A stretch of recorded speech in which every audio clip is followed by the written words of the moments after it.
we'll go ahead and begin. Mr. Knight, we have you up first. Yes, sir.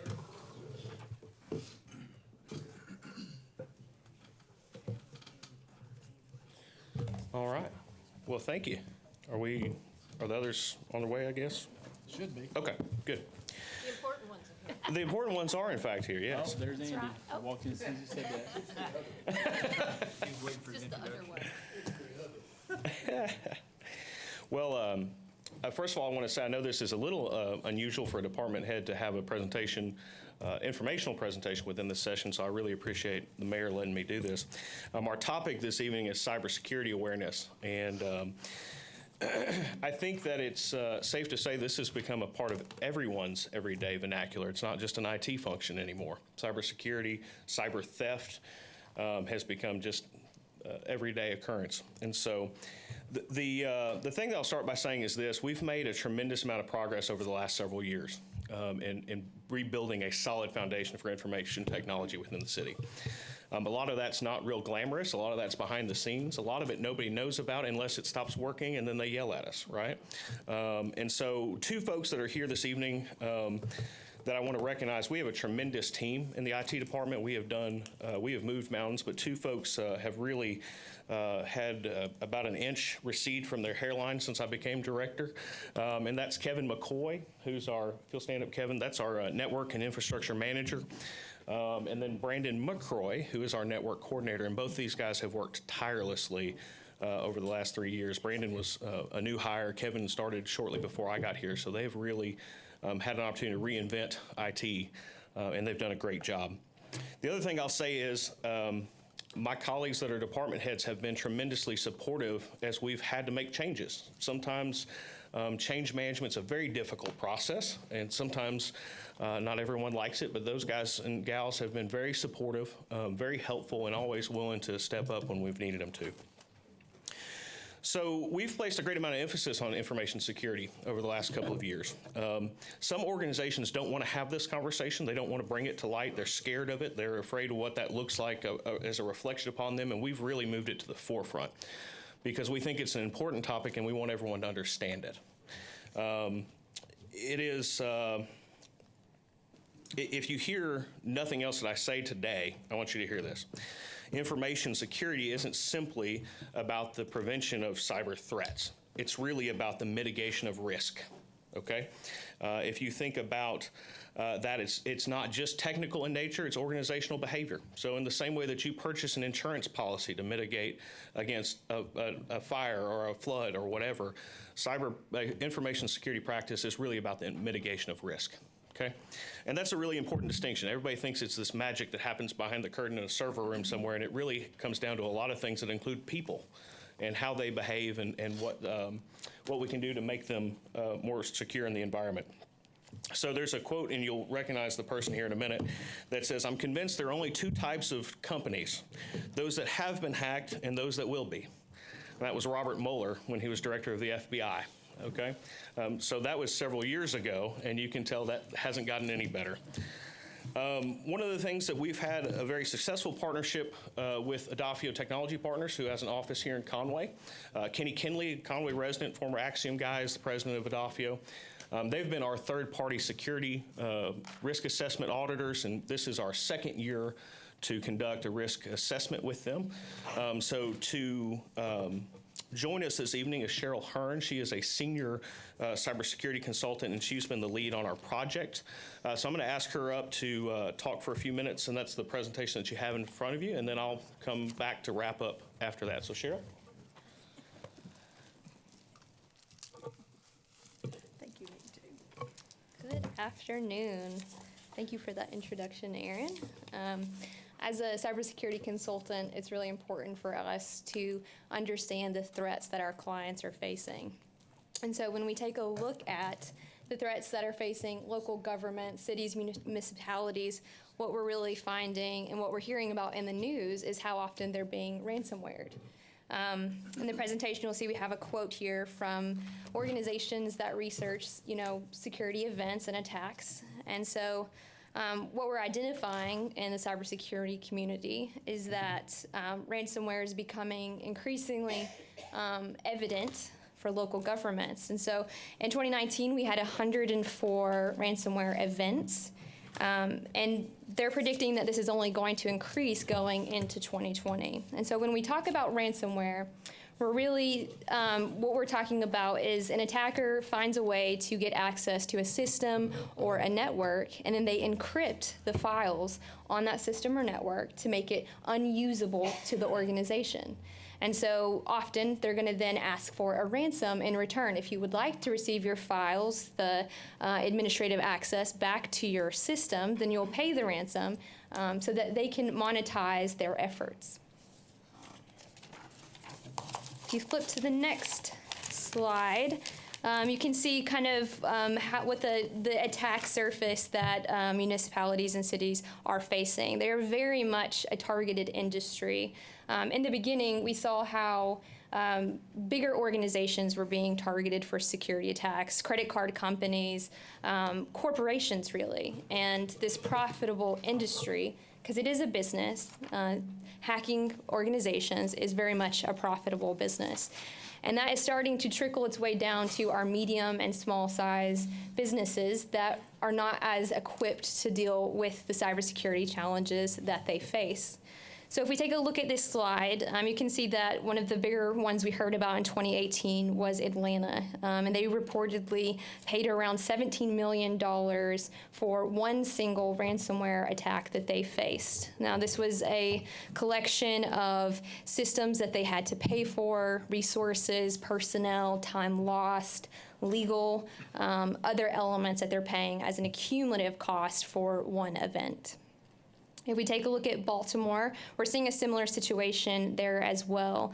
One of the root causes that came out of the ransomware attack that Baltimore faced was that they were facing underfunding of their IT department, and that included having legacy systems in place and not having the ability to have the proper lifecycle management that they needed to keep their system secure and to keep up with the necessary protections to protect their organization. The next one we have, if you take a look over at Texas, you can see that there were 22 municipalities hit with ransomware. This was a single coordinated event. This was not 22 separate events. This happened as one go. And the bad actors then requested $2.5 million in ransom for their efforts. And that's just one of the attacks that's hitting Texas. In Arkansas, we're also facing that same challenge. We've had cities, Clarendon, and other cities that have faced a similar situations that are related to cybersecurity attacks, whether that's fraudulent checks or other events. But you can see that some of the research that's been conducted around the cybersecurity events in Arkansas local governments are showing that in 2019, these attacks increased by 60%. So this is just kind of on par for what we're hearing in the news and what we're seeing in the cybersecurity industry on how these things are continuing to increase and become profitable for this industry, if you will. And I've had a customer of mine here locally in Arkansas that got hit with ransomware, and they were out. Their whole entire company was out of email for a month. So not being able, and they have one here, and then New Jersey, and then France. And so no communication besides phone for a month.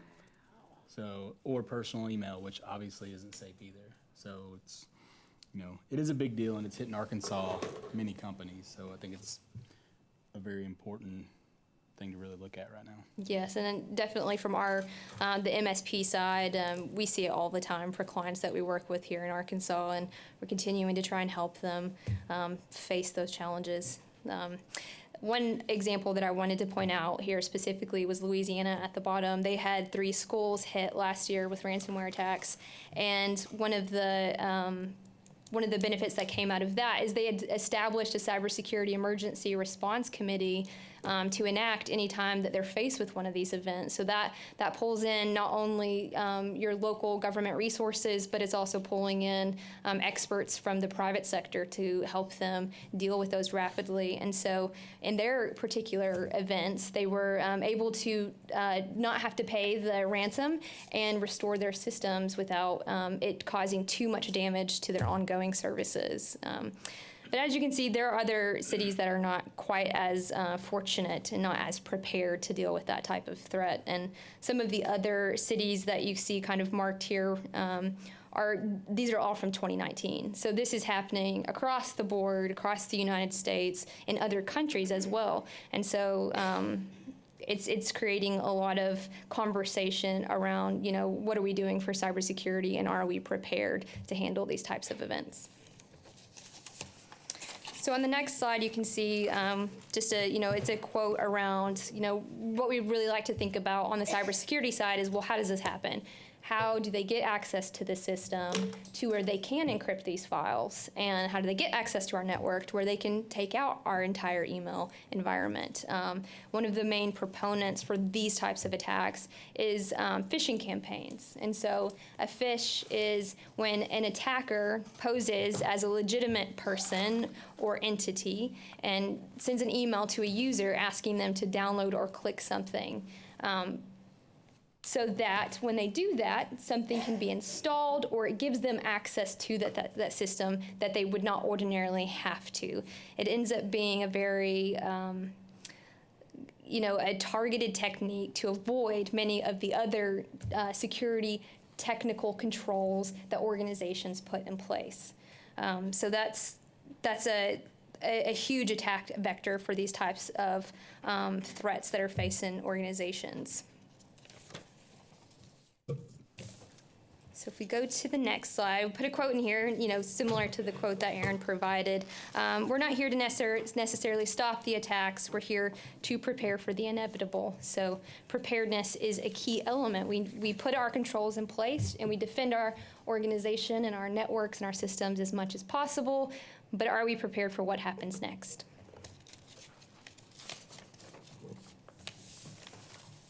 So one of the items that I really wanted to highlight here, and this is to also piggyback off of some of the things that Aaron was mentioning, having the opportunity over 2019 to work with the IT department is, I see a tremendous amount of maturity in how they approach security, how they have systematically standardized system and network administration, how they're keeping up with patching, and how they're really, the most important element here, about how they're considering security as they're doing their day-to-day jobs. And that's challenging for any organization without dedicated security personnel. So my personal experience in working with many different industries and different companies in Arkansas is that these guys are ahead of the curve, and it's promising, for sure. So one of the elements that he mentioned earlier was our annual security risk assessments that we conduct. For this year in particular, we wanted to go after a framework. And so what do we mean when we talk about a framework?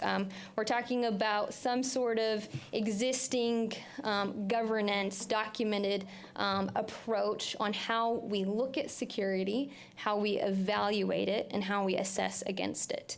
NIST is one of those great frameworks to see how your organization is matching up against that. So that was one of the main elements of our security risk assessment for 2019. Some other elements that we covered, or you'll see some notes here, but one of the other ones that we thought was really important was a simulated phishing attack. So what we do is we send out phishing emails to gauge how City of Conway users are reacting to these. We're trying to trick you. We're trying to see how prone you are to click on them, because this is what the attackers do. Tricky. Tricky. Aaron did tell me that I had clicked on 0. Tricksters. So if you go to the next slide, I just wanted to give a little bit description around what the NIST framework is. It's the National Institute of Standards and Technology cybersecurity framework. And so this is a very flexible framework. It's going to let you kind of evaluate your technical controls, your governance controls? Do you have policies in place? Do you have leadership involved in the conversation, and many other elements? It's very flexible in nature, and it helps you identify the areas that you might be weakened. And so we think about security from the perspective of people, processes, and technology. And so this is a great framework to kind of evaluate how we're meeting those expectations. It's also going to bridge the gap between the technical controls that we tend to think about with cybersecurity. We tend to think it's an IT thing, and the other side of that, which is the business aspect. What are our risk management processes? Are we talking about it? That tends to be the most important element of cybersecurity, is how much the organization is in tune with the attacks that they're facing and the conversations that need to be had. So during our assessment, you'll see on the next slide there, we found some key elements that we thought were opportunities for improvement for the city of Conway. They were doing a lot of things well in kind of an informal way. They have processes and procedures in place. There are a fair amount of technical controls in place, for the size of the organization. But one of the key elements that we would like to see improved upon is the senior leadership engagement in risk management for the organization. So when we talk about risk management, you can see in the next bullet there that we're really talking about developing a program that includes policies, that includes conversations, and also addresses things like vendor risk management. When we think about bringing a new service or technology, whether that's a process-oriented thing or a technology-oriented thing, how are we evaluating the risk that they introduce to our organization? So that's just an example of something that we would like to see in a risk management program for the city of Conway. The other items are things that we would encourage you all to consider for just evolving that cybersecurity maturity. When we think about how common ransomware attacks are for the city of Conway, we need to think about, well, how do we respond to that? And a big part of that is having a cybersecurity incident response plan in place and deciding who are the key elements of that. Who are our contacts? Do we know who we contact for cybersecurity insurance? Do we know who our legal contact will be for that element? And who do we have that information readily available to us when we're in the midst of what we consider something very stressful? Lastly, implementing technical controls to defend the organization is very important, but the reality of the situation is attackers find ways around these things. And so if that happens, are we able to identify it? If someone clicks on a phishing link and it gets downloaded to their workstation and attacker suddenly has access, and they decide, well, I'm interested in what else could be here for this organization. What being in here can give me access to. So now I'm going to try to move around in the network to see what else I can find. Or maybe I'm trying to encrypt all of your important servers so that you'll be more likely to pay the ransomware. In order to identify that type of activity, you have to have some sort of detection solution in place. So that's something that we see on the path for cybersecurity maturity for the organization.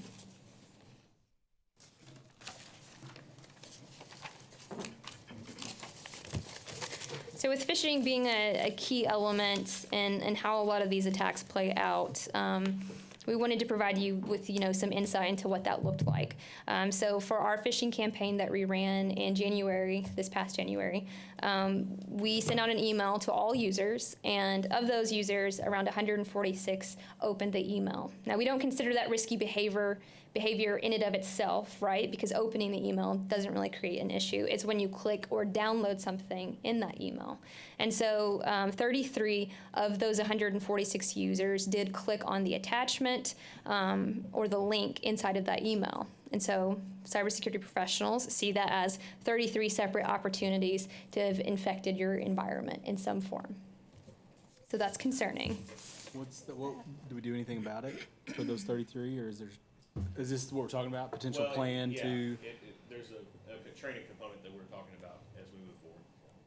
Yeah. So piggybacking off that, the next thing, we're moving into is like, well, how do we continue to grow the cybersecurity posture for City of Conway? So I think that a key element of this is developing a cybersecurity steering committee. Having that conversation usually means that we have to have something formal around it, and we want to have some formal risk decisions being made for the organization. And so our recommendation is to develop that committee and to include members of the committee that can champion cybersecurity throughout the organization.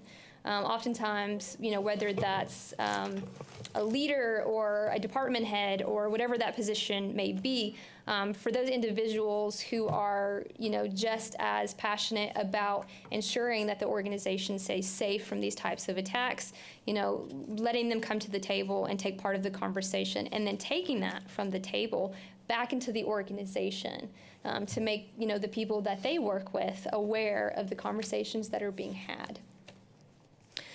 Other members of a steering committee that we like to see is going to be a designated security officer. It's important to have a security officer for the organization to govern and lead cybersecurity or information security efforts. The other members that we see as really critical to these processes are going to be what we consider our subject matter experts. And so that's going to be our subject matter experts on the legal requirements and doing our due diligence there, and then also the technical elements. When we think about adding a new service to the environment, oftentimes our IT people are going to be the ones that can say, okay, well, let's think about what type of data this service provider is collecting, and does it affect our employees? Does it affect, our citizens? And how is that organization then protecting that data that we've given them access to? So that's an important element, including them in the conversation, because they're going to be able to think about those other elements when we consider risk. Next, like any committee, determining a meeting cadence, we often recommend that this happens at least quarterly. We want to see these conversations happening quarterly. And then documenting the efforts there. I think if you're ever in a situation where you have a ransomware event or any type of security incident, being able to show your due diligence in the organization, that you're continually having these conversations and working towards that is an important aspect. And then, of course, setting your objectives and milestones for the year. We don't want just our IT people to be thinking about, well, what do we think we should be doing for security for the organization? We want everyone to be a part of that conversation, those key stakeholders and those individuals that can champion security. So through our assessment, we have some recommended objectives that we would like to see the steering committee to start working on, and that would be information security policies as a starting place. We typically recommend this because security is an elephant type situation. There's a lot to it. It's comprehensive. It affects people, processes, and technology, like we mentioned. And so this kind of gives you a way to eat the elephant, if you will, a way to start. Having that high-level discussion of, well, what do we do to protect our systems? And what do we do in our risk management processes? Are we talking about it? What happens with the results that we get out of our security risk assessment, and who's going to champion those in the organization? So having those policies in place is a good way to start thinking about security. And having a steering committee review those policies and approve them for the organization is the ideal scenario there. The next is going to be, as you mentioned, Wesley, how do we deal with our users clicking? And so we see cybersecurity education as a really important element.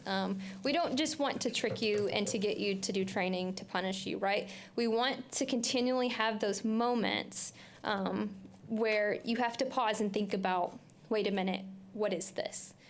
Because those actions, we live in technology, right? We lived where in our personal lives and our work lives, where we have to check our email and people send us documents and we have to click on links. That's a part of our job, right? But having a moment where you pause to think, should I click on this? Am I expecting this? Should I have done this? And what do I do if I have? Do I contact the IT department? Those processes are important. And cybersecurity education is that reoccurring, coming back to that thought process to say, okay, we know these things can happen. Oh, they got me again. Adafio got me again this time. So now I got to do this training. But then the next time around, next quarter comes, and they're in that same situation, they're going to think, ooh, I really don't want to do that training this time, so maybe I'm going to be a little bit more careful. And then that's the benefit to the organization. That is exactly what happens too. Like whatever, there's, you click on it once, you go through the training, you do not want to do it again. That's the last thing you want to do. I do know from personal experience from the previous company, I did not click anymore. Yes. So, Yes. but we get fished all the time, so I think it's a good strategy to, and maybe even yearly, I don't know, that's, a lot of companies will do yearly kind of security checks just to, sit down for an hour, go through it, make sure that you're up to date, so Yep. I like it. And so our last item here is around that risk management program. It's important for you guys to understand what are your critical services and data, and how are you ensuring that those are being protected? And then when you're in the situation where they've been affected, do you have a plan? Do you know what you're going to do? Do you have a manual process? We saw with, I believe it was Atlanta, that one of the things that saved them during their whole ransomware from losing as much money through that process was that they reverted to manual processes. Do we know how to do that? Do we have that in place? What is the plan? You need a plan. You always need a plan. So having that risk management program is going to help you develop that plan. It's also going to help you with all the other elements. Some of these decisions around what security solution do we need to consider purchasing next. We don't want that to just be on the shoulders of the IT department. We want the organization to understand, here are our risks, here are our critical services and our critical data, and here's how we have decided collectively to protect that and to prioritize that in the organization. So the risk management program is the perfect way to do that. Questions for me? Good job. Thanks.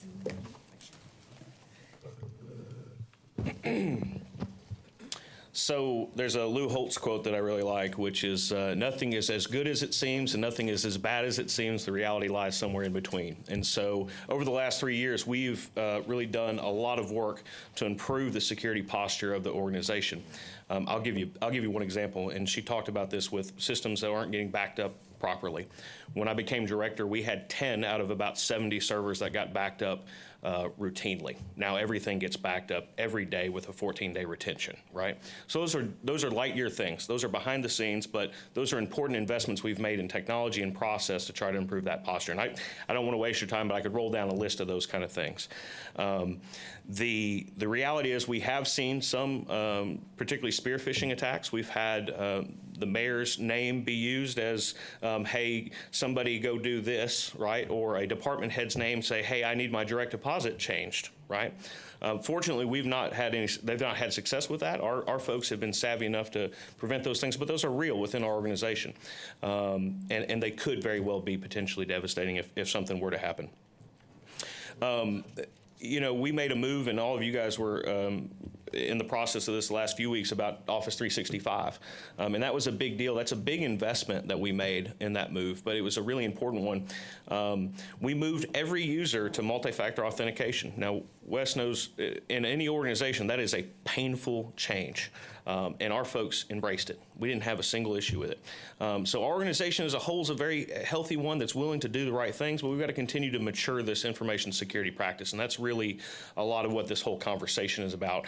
When Cheryl mentioned involving senior management, that's you all. You're our board of directors. You're our executive officers, and making sure that all of you understand the conversations that we're having on a day-to-day basis, so that it's not just IT department guys, in a basement somewhere that are doing things. It's all of us are a part of this process.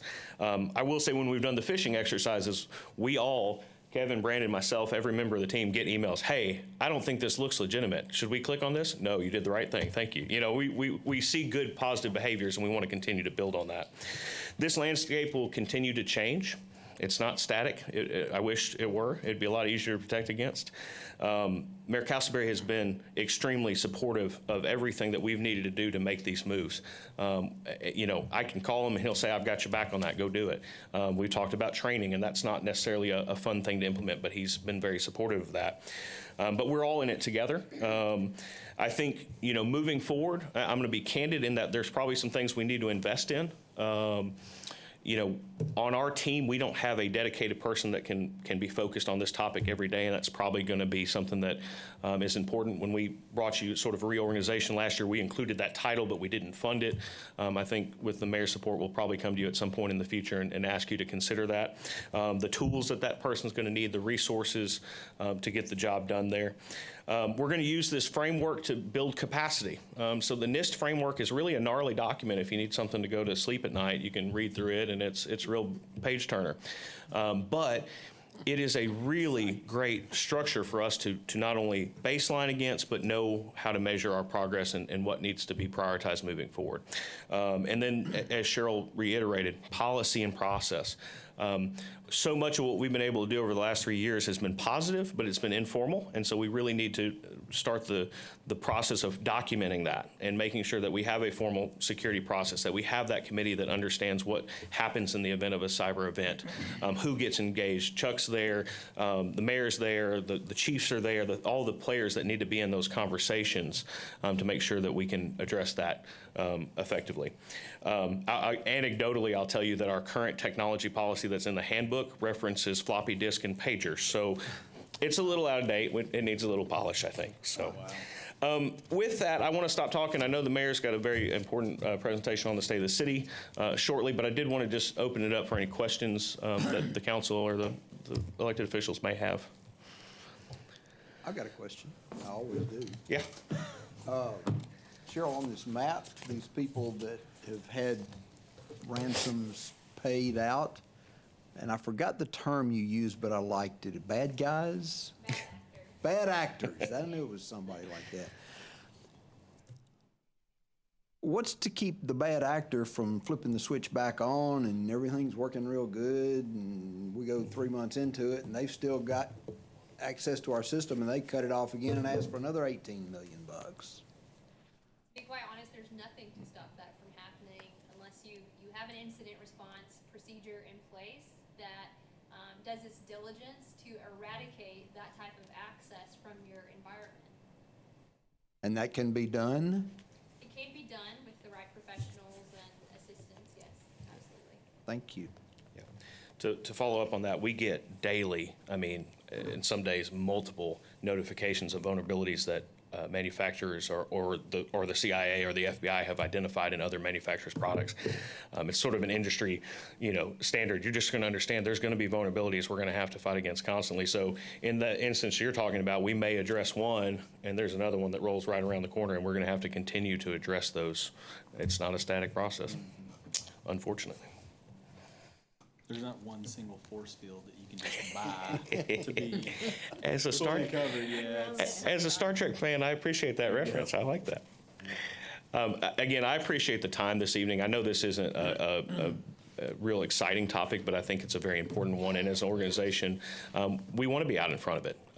We have a lot of colleagues across the state that ask, how are we doing the things we're doing? And the fact is that we have a supportive mayor, a supportive council, and a supportive city and department heads that are willing to do what we need to do. But it's just a topic that I want to keep in the forefront. I don't want it to be, hidden away, because I think it's important and we all need to be aware of it. It probably wasn't exciting for Atlanta either until it was. Until it was. That's right.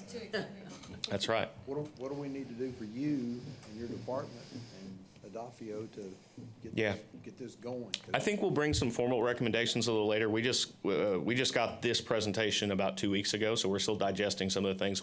We got some immediate feedback, some things vulnerabilities that came back on a scan. We've already begun addressing those. But in terms of what an entire program looks like, we're going to be bringing something to you. We want to make sure we get it right, though, and not haphazardly bring it to you. Very good. I want to compliment the two guys in the back because they took more than an ample time dealing with me as I was trying to get some things done. And I knew I was not the only one that fought with this, so I'm glad, Mary, thank you for fessing up on that. I would say this, and you all know this, my coming into this role was non-traditional, and I was never the smartest guy in the room, but I always knew those guys were.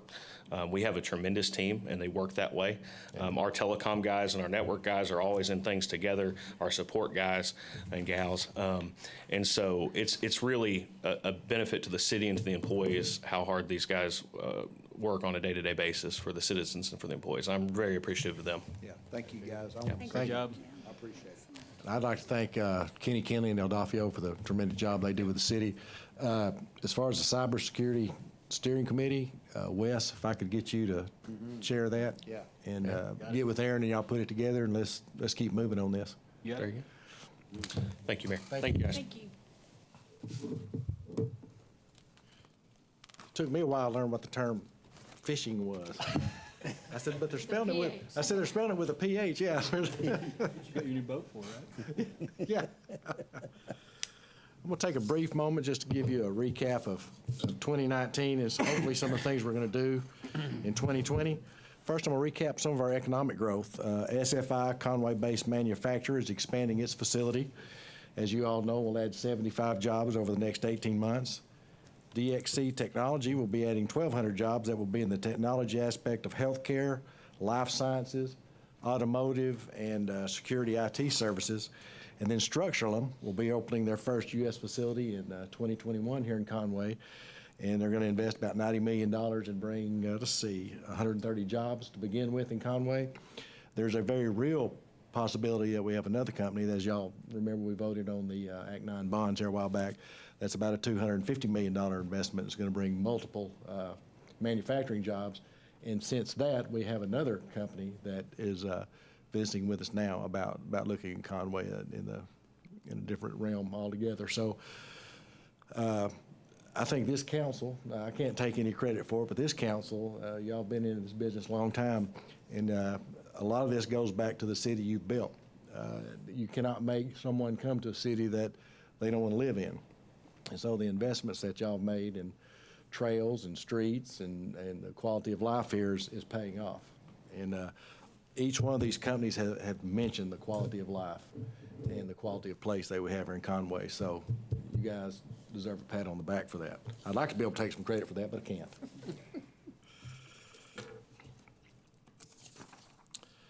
As for the city, well, our airport our hangars at full occupancy, and we have a long waiting list. Currently, construction has begun on the taxi lane and the T-hangar portion out there. This part of the project is 100% funded by the FAA and the Arkansas Department of Aeronautics.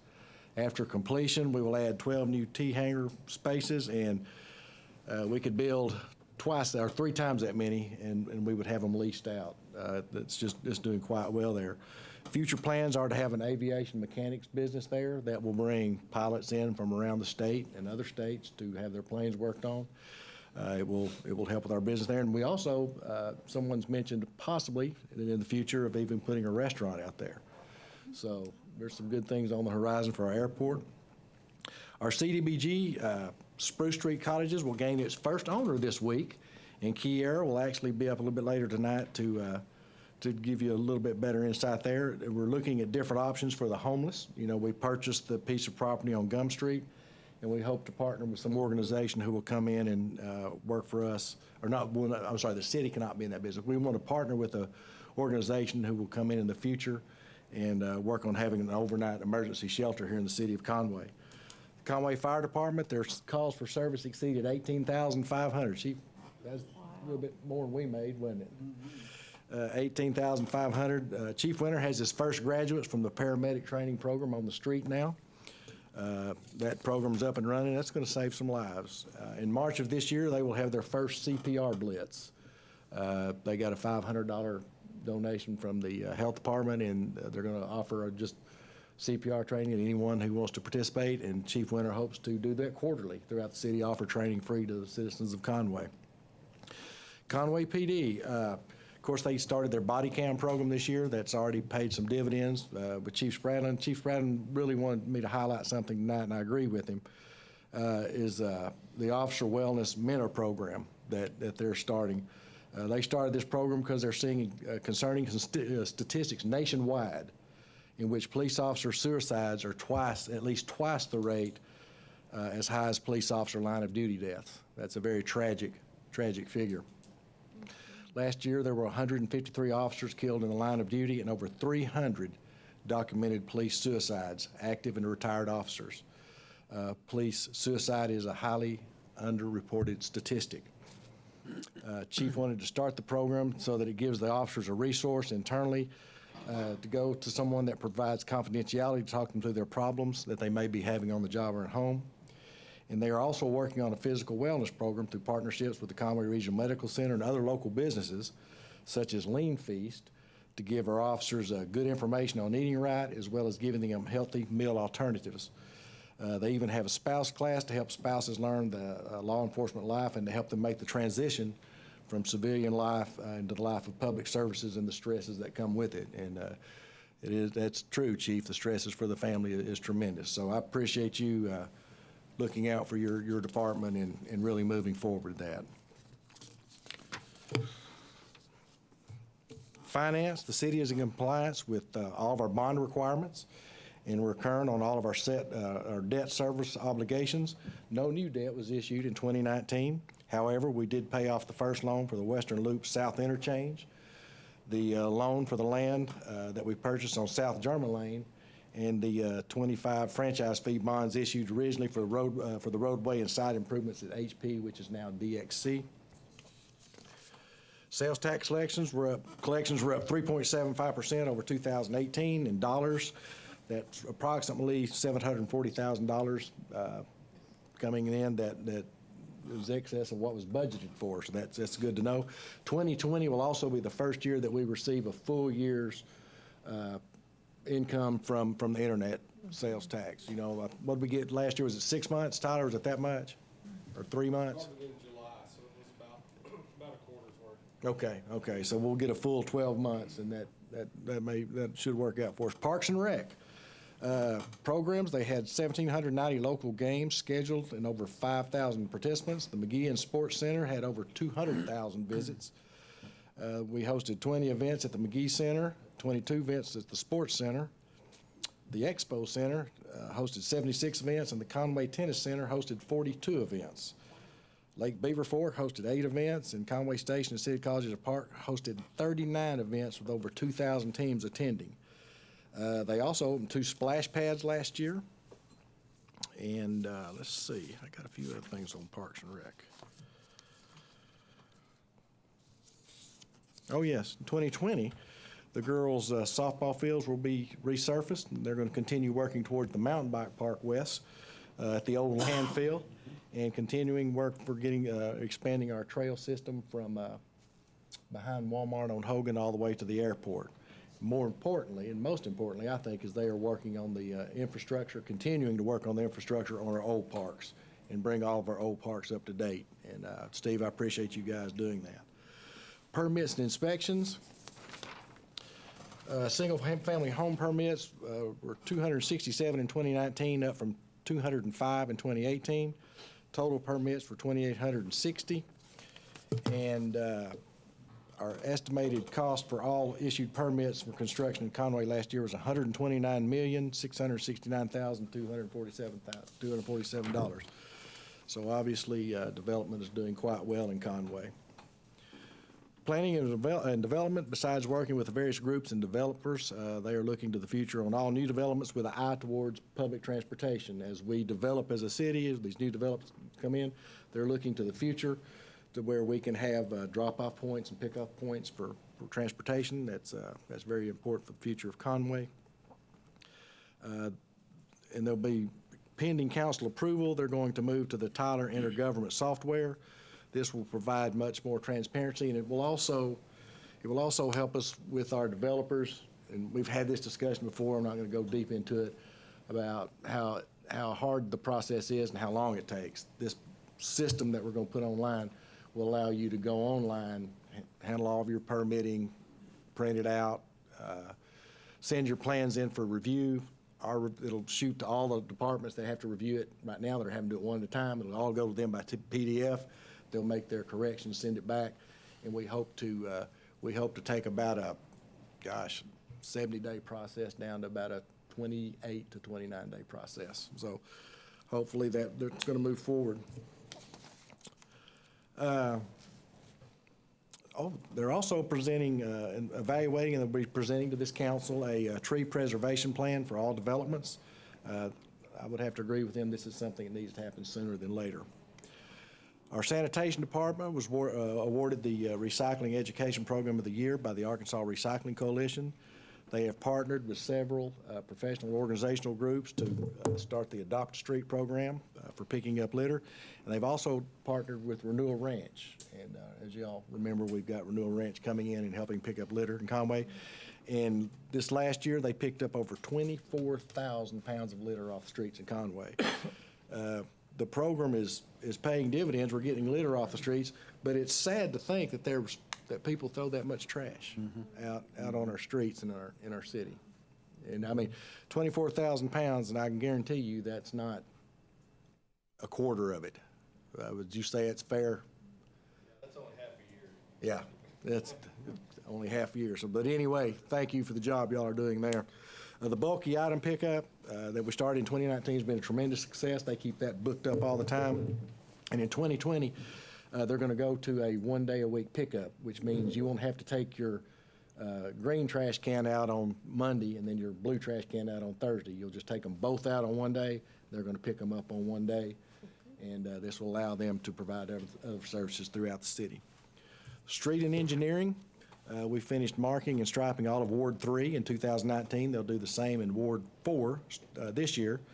We're looking, as you know, starting on rebuilding Donaghy Street from College to Dave Ward. Conway Corporation's already started on the infrastructure work there. That's going to be a long process. It's going to begin this summer, but it's going to be well worth it. We're going to hold off. We're going to push our timeline back just a little bit on Salem Road because we do not want to have our north-south corridors on Donaghy and Salem under construction at the same time. Yeah. So, but Donaghy is right in the hopper shortly after that. We'll be putting a roundabout this year at Salem and Irby, which a lot of folks are looking forward to. The biggest holdback for us on streets this year has been the weather. Mark and I were talking, I think it's actually rained more in the last 2 years than I can remember in a long time. It's just everything that you touch is wet right now. They're still working on sidewalks throughout Conway. Robinson Avenue will be the next, and this will also help us prepare for transportation in the future. They just finished with collecting the data on streets. If y'all remember, in 2017, we were losing roughly $3.1 million worth of streets annually, and it was going downhill quickly. Since that time, Finley and his crew have been working hard. We've turned around, and we've actually crested that, and we're going the other direction now. We're actually catching up on streets. Finley and his crew have paved 37 miles of streets, rebuilt and resurfaced 37 miles of street. And we've got a long way to go, but they have made a tremendous impact on our streets. And so in 2020, we're gonna bring our assets program back to you, and we'll be bringing to you the streets that we're going to resurface in 2020. But we are going to continue on with our streets program and as I like to say, keep slinging asphalt for a while. So that was the fast and furious download of it. But I'd like to, all the departments are here tonight. If you have any questions for them, there's so many people. We hit on the big departments here, but I mean, Shawana and Felicia and Kiera and Jamie, Spencer, I know I missed Lisa. And Jamie, yes, these folks, I didn't necessarily talk about the smart departments too, but they do a tremendous job for the city. In our grants writer, right now we're without one, but those programs and those offices do a tremendous job in helping keeping the city moving forward and saving us money and taking care of our citizens. So it's a good time right now in Conway. We've got a lot of work coming our way in Conway. The housing industry is booming here, and with the number of jobs we have coming to Conway, it looks like that's going to continue. So let's take a break. What time is it? 6:22. I'll meet y'all back in here at 6:30. Thank you. Please feel free to join us. You would bow with me? We thank you, Lord, for your goodness, your grace, and your mercy. We thank you, Lord, that you are all-knowing and all-powerful. We thank you for the grace you bestowed on each of us and everyone in this city. We pray for our decisions tonight, Lord, that they would bring honor and glory to your name. For it's in your name we pray. Amen. Amen.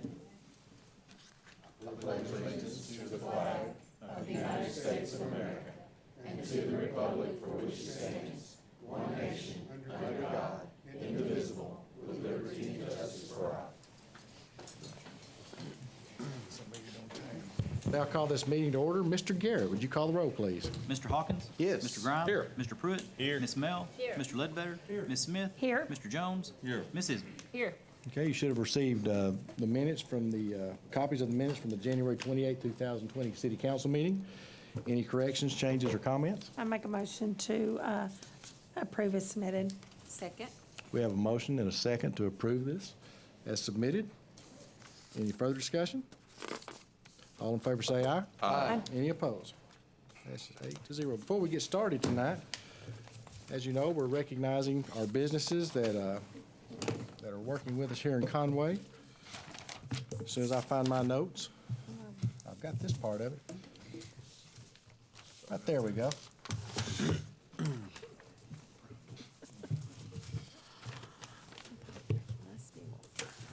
Katrina, Miss Katrina, are you here? Come on up. You can bring your family, that's it.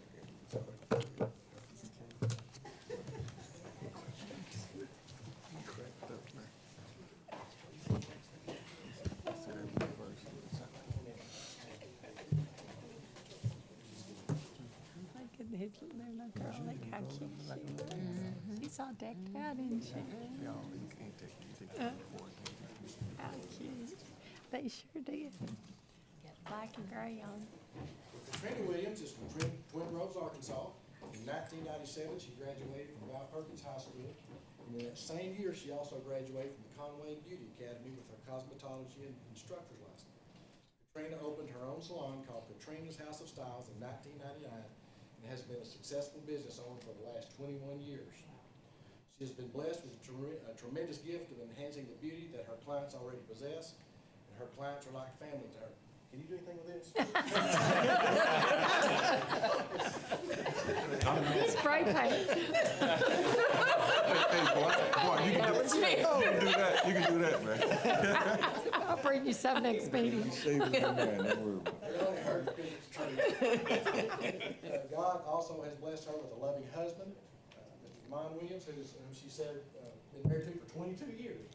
And they have 3 children, Demond Jr., Trinity, and DeMonte. 9. What kind of athlete are you? All right.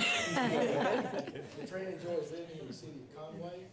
Conway is a safe, diverse, and family-oriented place to live, with the different activities and colleges to choose from. Anyone looking for a place to raise a family, they would love it here. So, 21 years to the city of Conway. That is outstanding. We really appreciate you choosing Conway as your business. And thank you so much, and what a great family. Hey, you make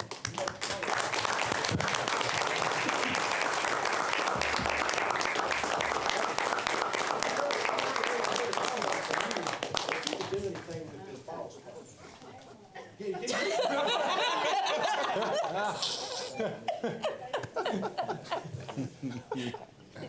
Give him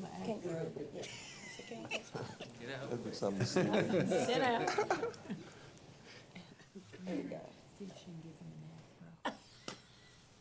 I would be there. Hey, Junior.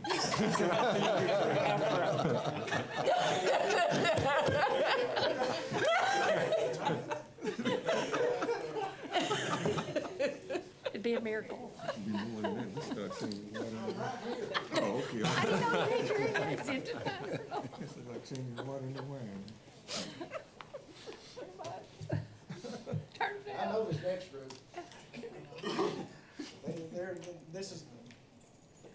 This is a hard-working bunch here. That especially, I know Denise quite well, but the young lady on the back that I told I was gonna get to sing the national anthem for, Jamil, come on now. Come on up, everybody. You don't want to be part of it. I'll put him on a script. No, no, no. Got you a mic, Jamil.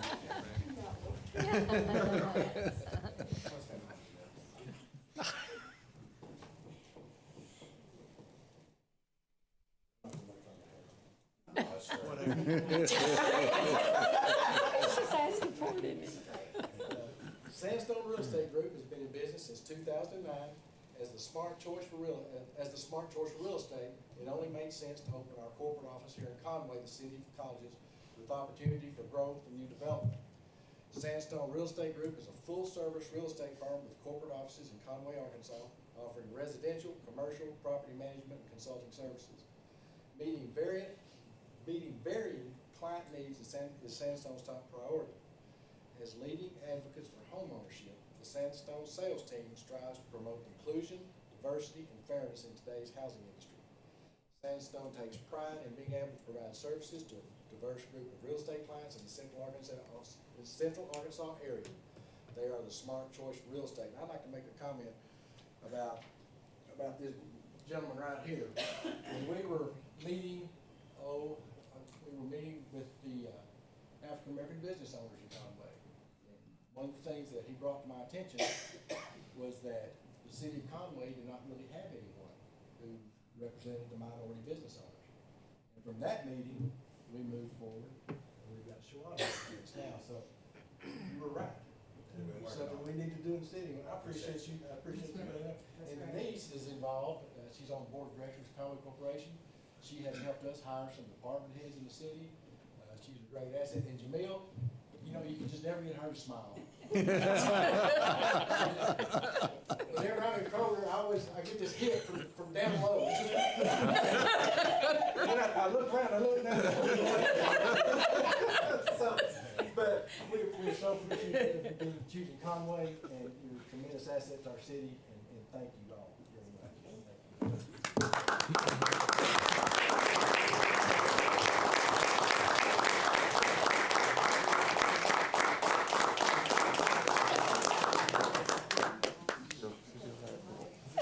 She really does, doesn't she?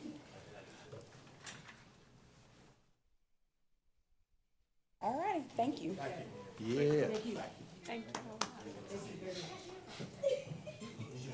She says it.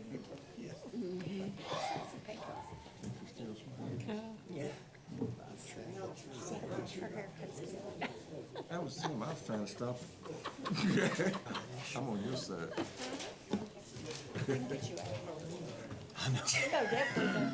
Oh, yeah, I told you. You got let it go. I know. Say, let it go. Okay, first up tonight, we have our monthly financial report ending January 31st. Mr. Winningham.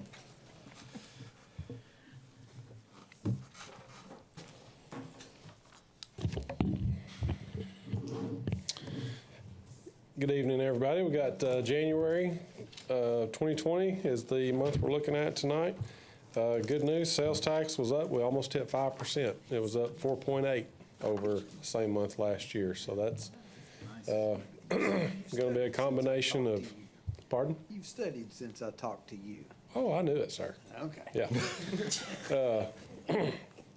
That's going to be a combination of just the overall, economy in the city improving, plus the effect of the new, we call it the internet sales tax, but it's really more of the interstate sales tax. Any out-of-state sellers are now required to collect and remit sales tax, so we're seeing the benefit of that. Just a couple lines down from that, we've got a new revenue line, office space leases. That's going to be the revenue we received from the post office to rent the space at 1111 Main Street. We wanted to break that out separate so the council and the public could see that.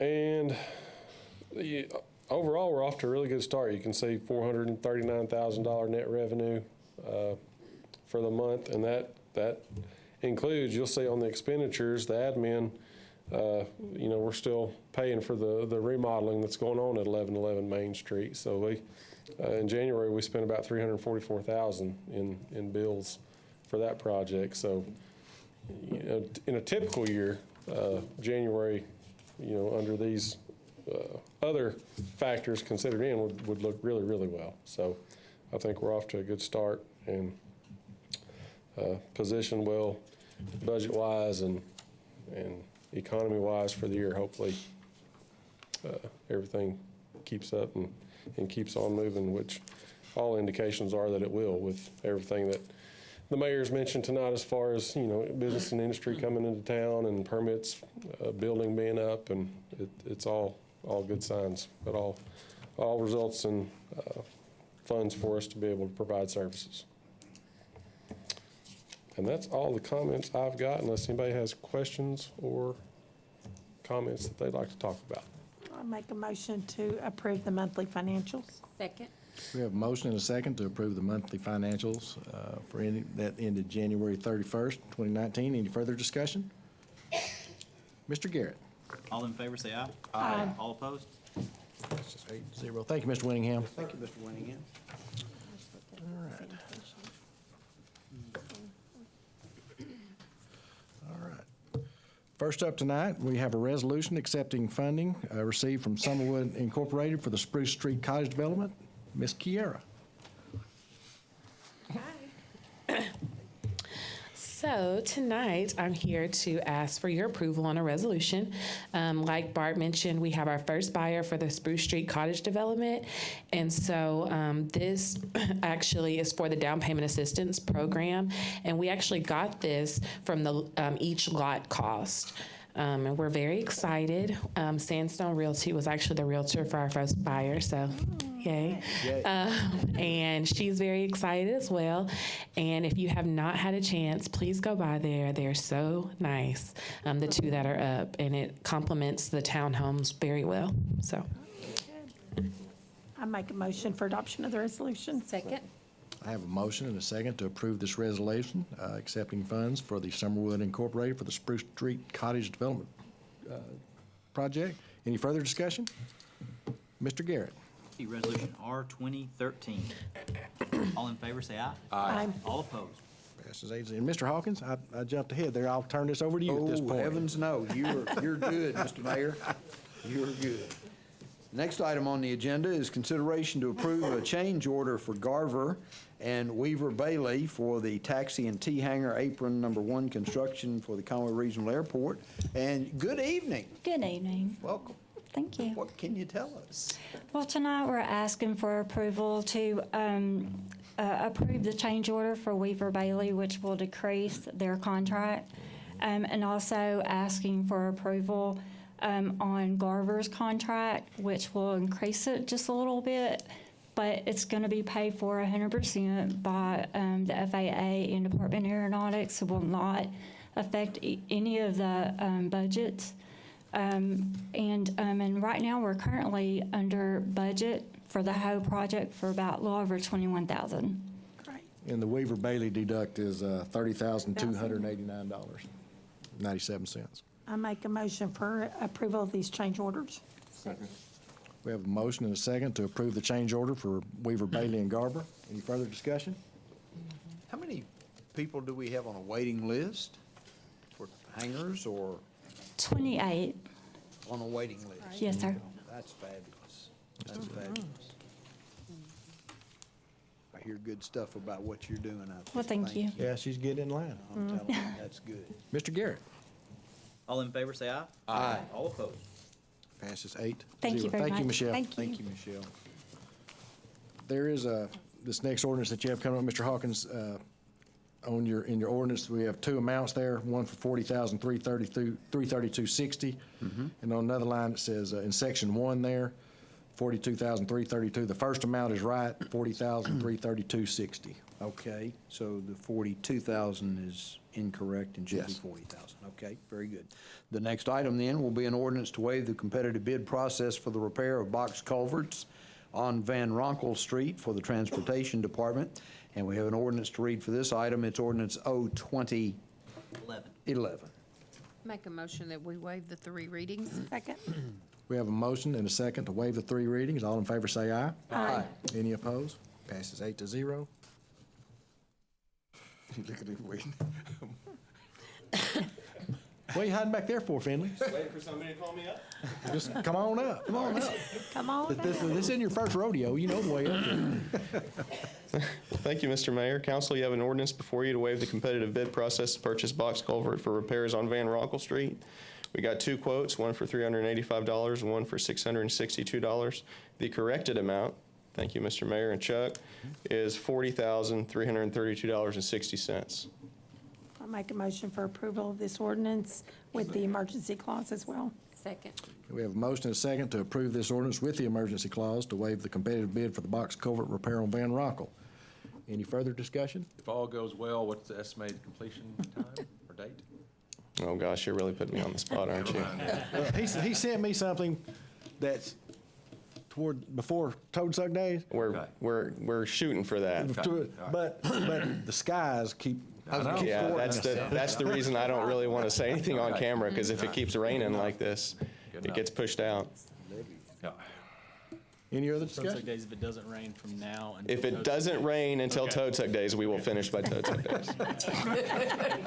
For sure. Just jinxed it now. It's gonna. Probably so, yeah. Say what year, Coach? I like the way you think, Mr. Grants. Mr. Garrett? Ms. Mel? Aye. Mr. Jones? Yes. Ms. Smith? Yes. Mr. Hawkins? Yes. Mr. Grimes? Aye. Mr. Ledbetter? Yes. Mr. Pruitt? Aye. Ms. Isby? Yes. Thank you. Is there a mercy clause? Yes. All right, mercy clause. Ms. Mel? Aye. Mr. Jones? Yes. Ms. Smith? Yes. Mr. Hawkins? Yes. Mr. Grimes? Aye. Mr. Ledbetter? Yes. Mr. Pruitt? Aye. Ms. Isby? Yes. Those pass 8-0. Mr. Hawkins? Next item, Mr. Mayor, is an ordinance to rezone property at 237 Locust from R2A to R2. And James, hello. Hello. So this is at Bruce and Locust. What the applicant is doing is the rezoning is to enable a lot split on this property. The lot split will result in the existing duplex remaining on the site and then a new lot being created to accommodate a new single-family home.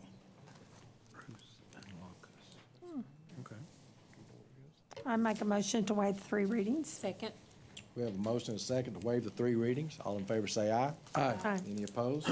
It's 8-0. Make a motion for adoption. Second. We have a motion and a second to adopt this ordinance to rezone this property located at 237 Locust Avenue from R2A to R2. Any further discussion?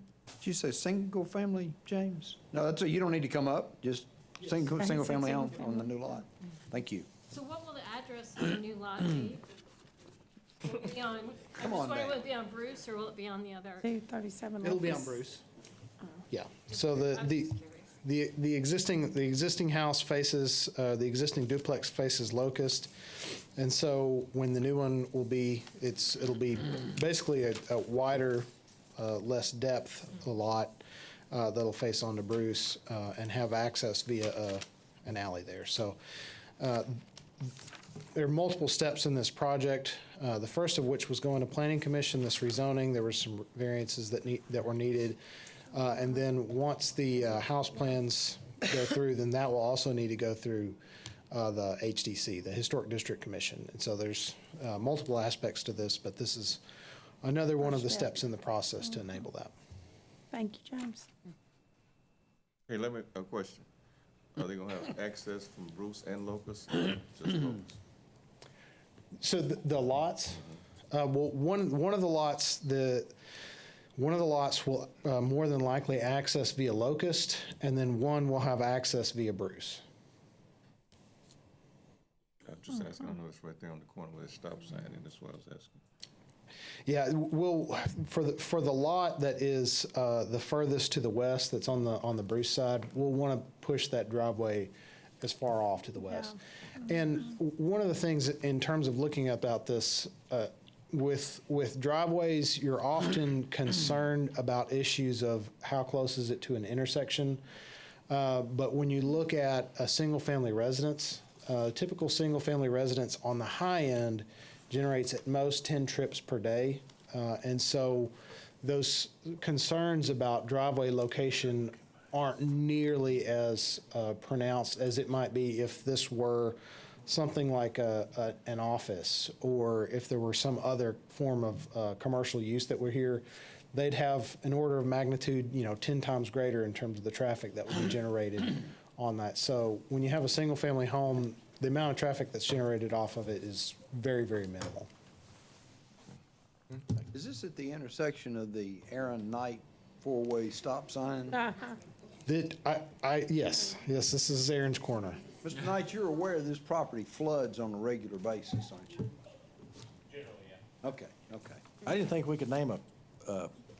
That stop, I didn't that think four-way stop? I didn't think we could name anything after. Four-way stop. I didn't think we could name anything about somebody until either they were out of office for 10 years or they were dead. Can be arranged. It's just called the Knight intersection. It's not Aaron Knight, it's just the Knight intersection. I cannot confirm. When the properties Fun in Mr. Knight. when the property is replatted, the planning department may seek to have those two lots renamed the Aaron's Corner subdivision. Yeah. We might do that. You know what that means, Aaron? Thank you, James. Mr. Garrett. The ordinance 02012. Mr. Pruitt? Aye. Mr. Grimes? He's gone. Oh, Ms. Mel? Aye. Ms. Smith? Yes. Mr. Ledbetter? Yes. Mr. Jones? Yes. Ms. Isby? Yes. Mr. Hawkins? Yes. Passes 7-0. Thank you, Mr. Hawkins. Yes, sir. I didn't see it. Next up, we had an ordinance accepting and appropriating funds received from the Arkansas Department of Public Safety for the Parks and Recreation Department. Mr. Ibbotson. This is housekeeping on moving some money that we received from FEMA to redo some pavilions down along the river at the Lock and Dam. Make a motion, going to. Make a motion that we waive the 3 readings. Second. We have a motion and a second to waive the 3 readings. All in favor say aye. Aye. Any opposed? 7-0. Make a motion. Motion for the adoption of the ordinance. Second. And we have a motion and a second to adopt this ordinance for reimbursement funding for the Parks and Recreation Department. Any other discussion? So you're gonna take them down? No, we're going to re-roof them. Just re-roof? Yes, sir. Thank you. Mr. Garrett. The ordinance 02013. Mr. Ledbetter? Yes. Ms. Smith? Yes. Ms. Isby? Yes. Mr. Pruitt? Aye. Mr. Jones? Yes. Ms. Mel? Aye. Mr. Hawkins? Yes. Passes 7-0. And our last bit of business tonight is an ordinance to appropriate funds and approve a vendor that will provide and install an artificial turf system for five City of Colleges softball fields. This will enable us to use that even after hard rains. Mr. Ibbotson. Thank you, sir. About 2 months ago, we discussed this here, and we've gone through the process to receive proposals for that. To get that done, we're requesting that you approve field turf for that project, and we also have a commitment from the A&P Commission for $500,000 toward that project, which would make our request $756,000 and some change. And there's a little bit of, there's like $9,000 built in for professional services on our end. Make a motion that we waive the 3 readings. Second. We have a motion and a second to waive the 3 readings. All in favor say aye. Aye. Any opposed? Passes 7-0. Make a motion for adoption. Second. We have a motion and a second to adopt this ordinance to approve the vendor that will provide and install the artificial turf at the City of Colleges fields. Any further discussion? I got a question. Yes, sir. Yes, sir. What's the longevity of this? Is this for the turf? 8 to 10 years, but we don't allow people to use metal cleats. And, That should help, yeah. which will help. And we've also got built into the proposal is in the high traffic areas, which for fast pitch is the pitching area and the batting areas, to have replacements built into the project.